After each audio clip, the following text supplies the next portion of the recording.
Woman quits after getting rejected by the man.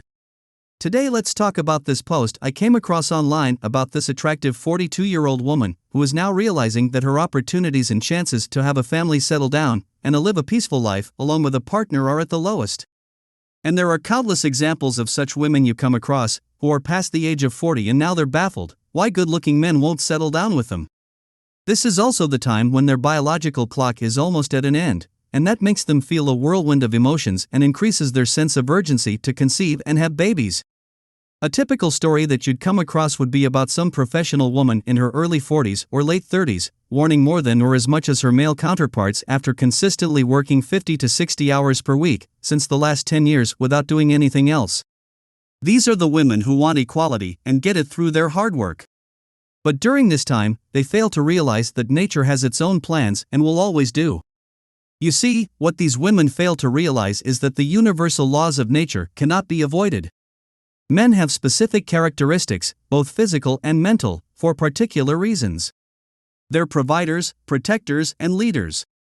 Women have specific physical and mental characteristics for particular reasons as well. They're nurturers and caregivers. They're meant to have children, raise those children, and provide emotional and spiritual support to the family unit. So after moving up the corporate ladder, the hypothetical woman we're talking about, but now we see all around us, is now seeking a decent man to start a family with. Over the past few years, a number of magazine articles that target the boss woman type have made the claim that there are no longer any good guys. You know, the kind of ladies who lament their inability to meet decent men but long to appear in a suit and tie on magazine covers. Women are naturally promiscuous, which implies that they constantly search for a bigger and better arrangement, also known as hypergamy. If you're a working woman in your 40s or 50s, you've ascended the corporate ladder. You are a doctor, a lawyer, or another important member of today's society, and you have accumulated a sizable fortune. Your wall is filled with numerous pieces of paper that tell the tale of your accomplishments and are framed in mahogany. Your degrees, certifications, awards, and prizes. But the problem is that men aren't attracted to women because of their degrees. Women view men as objects of achievement. But men are attracted to them because of their female qualities, their beauty and personality. Women are viewed as attractive and desirable objects. That is the simple reality about men and women.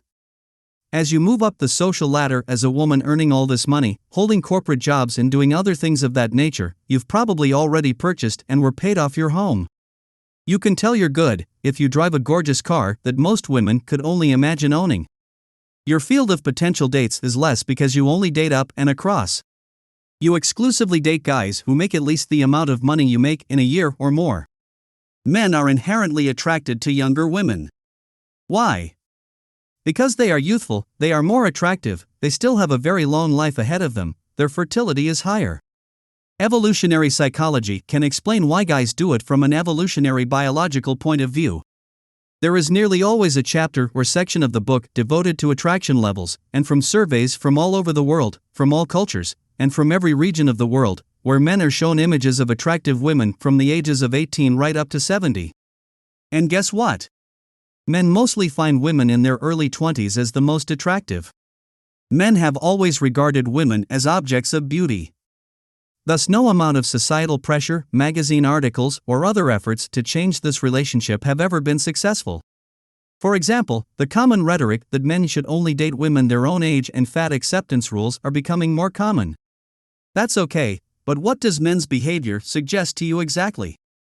You will have a reduced selection of prospective dates to choose from once you have ascended the corporate ladder and completed all of that corporate ambition checklist you've had since your college days.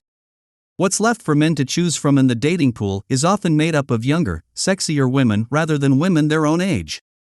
So what are the characteristics that older men search for women their own age? Due to my own experience, I can attest that women in that age bracket are often unsuitable for committed relationships.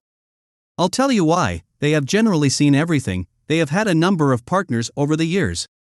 There are typically young children with them from previous husbands or lover. They might also be practically intolerable in some circumstances and exceedingly unpleasant in others. Older men, who now earn better and hence have financial stability, are looking for women of a higher caliber. They don't want to come back home to arguments over petty issues. They want peace of mind, they are looking for compassion, they are looking for a woman who can transform his house into a welcoming home. In the end, that's all that really matters. It also says a lot about why there are so many younger guys dating so many of these older women. That many of these successful women have made a lot of money, have a nice house and car, and frequently go out and meet these younger guys in nightclubs and bars and just pick them up, hook up with them and do their thing with them until they end up in a relationship. I'll add that a lot of these ladies in their 40s and even 50s who favor dating these young men do so merely because that's what they get. These young men are in their prime, innocent and seeking life experiences that they can share with their friends. And as you undoubtedly already know, many of the older group of males find it difficult or impossible to function in the bedroom. So at that time, these wealthy women view these younger men more as objects of beauty.